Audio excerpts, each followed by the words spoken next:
बेटा, ये पैसे उठाओ और गिनो कि कितने हैं।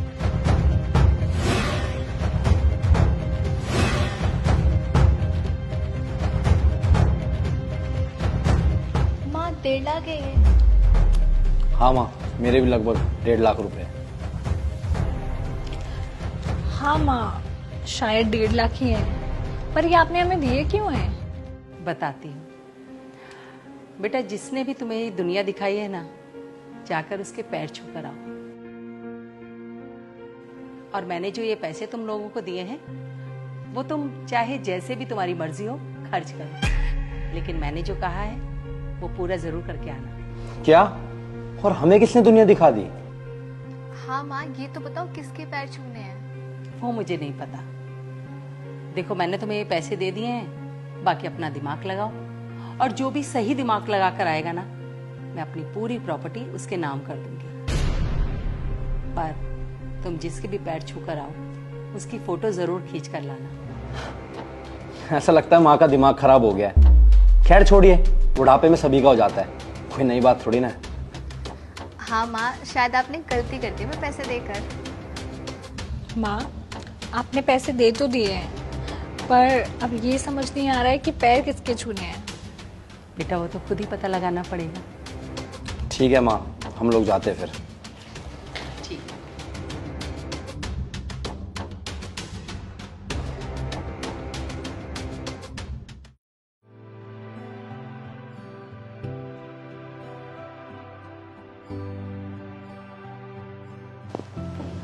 आगे बच्चों तुम लोग। अच्छा तो बताओ, किसके पैर छू कर आए? खैर क्या छूने थे माँ, मुझे तो ऐसा लगता है कि दुनिया मैंने खुद ही देखी है। तो मेरी खुशी तो इसमें थी कि मैं एक नई बाइक लूं, और देखो मैं एक नई बाइक ले भी आया। ये तो बड़ा अच्छा किया। हाँ माँ, ये सब तो बकवास बातें होती है ना, हमें कौन दुनिया दिखाता है, हम तो खुद एक्सप्लोर करते हैं ना। इसलिए अपने लिए मैं आईफोन लेकर के आई हूँ और सबको दिखाऊंगी। अरे वाह। अरे या तुम बेटा कुछ नहीं लाई अपने लिए? नहीं माँ, आपने मुझे किसी के पैर छूने के लिए भेजा था ना, और फिर वो पैसे मैं खुद पे कैसे खर्च कर सकती थी। पर मम्मी, मुझे रास्ते में एक गरीब इंसान मिला, पर वो बहुत ज्यादा समझदार था। उसने मुझे एक ऐसी एडवाइस दी कि मैं वो सारे के सारे 1.5 लाख रुपए उसको देकर आ गई। पर मम्मी, उसने जो मुझे एडवाइस दी थी ना, वो 1.5 लाख रुपए से कहीं ज्यादा वैल्यूएबल थी। लेकिन बेटा, आखिर उस आदमी ने तुम्हें ऐसी क्या एडवाइस दी कि तुमने अपने पूरे 1.5 लाख रुपए उसे दे दी? हाँ यार, मैंने मम्मी को बोल तो दिया है कि मैं पैर छू कर आऊंगी, पर मुझे समझ में नहीं आ रहा मैं पैर किसके छूऊं, किसने मुझे दुनिया दिखाई है। अरे हाँ बाबा, मुझे पता है भगवान ने, पर अब मैं भगवान के यहाँ पे पैर कैसे छू सकती हूँ? मेम साहब, जो आप सोच रहे हो उसका जवाब मैं दूं आपको? अच्छा 1 मिनट में कॉल करती हूँ। हाँ भैया बताओ ना। मेम साहब, जिसने हमें दुनिया दिखाई है ना, वो सिर्फ और सिर्फ हमारे माँ बाप ही हो सकते हैं। वही तो हमें चलना सिखाते हैं, वही हमें लोगों से बोलना सिखाते हैं, और वही हमें जीवन का हर सुख दुख झेलना सिखाते हैं। मेरे हिसाब से तो माँ बाप से बड़ा कोई भी नहीं हो सकता।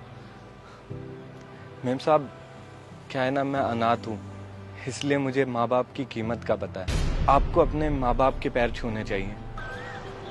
भैया, आपने तो मेरी प्रॉब्लम सॉल्व कर दी, थैंक यू सो मच।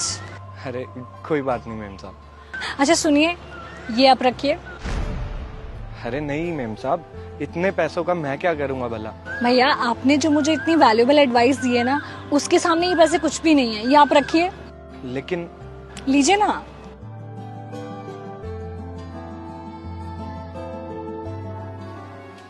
माँ, हमें ये दुनिया दिखाने वाला कोई और नहीं, हमारे खुद के माँ बाप ही होते हैं। और मम्मी, आपने तो माँ का और पापा का दोनों के फर्ज निभाए हैं।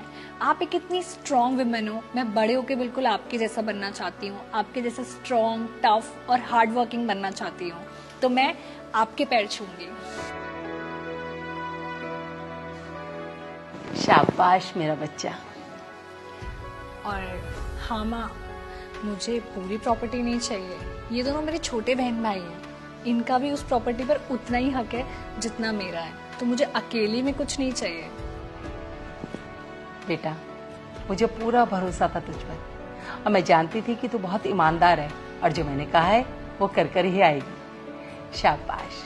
और जैसे कि तूने कहा कि तुझे प्रॉपर्टी नहीं चाहिए, तेरे भाई बहनों की भी है, तो बेटा प्रॉपर्टी तुम तीनों में बराबर ही बटेगी। पर मैं चाहती हूँ कि तू इस घर को, इस परिवार को और इस इंडस्ट्री को संभाले, इसलिए मैं अपनी कंपनी में तुझे मैनेजर अपॉइंट करती बेटा। और चाहती हूँ कि अपने भाई बहनों को भी ना, जैसी तू समझदार है वैसे ही इनको भी बना। हाँ माँ, आप टेंशन मत लो, आज से इन दोनों की रिस्पॉन्सिबिलिटी भी मेरी है।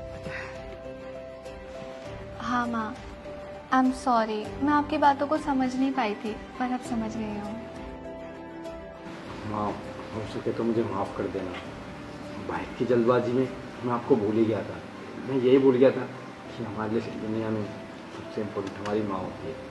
अरे आ जाओ, इधर आओ, पास आओ।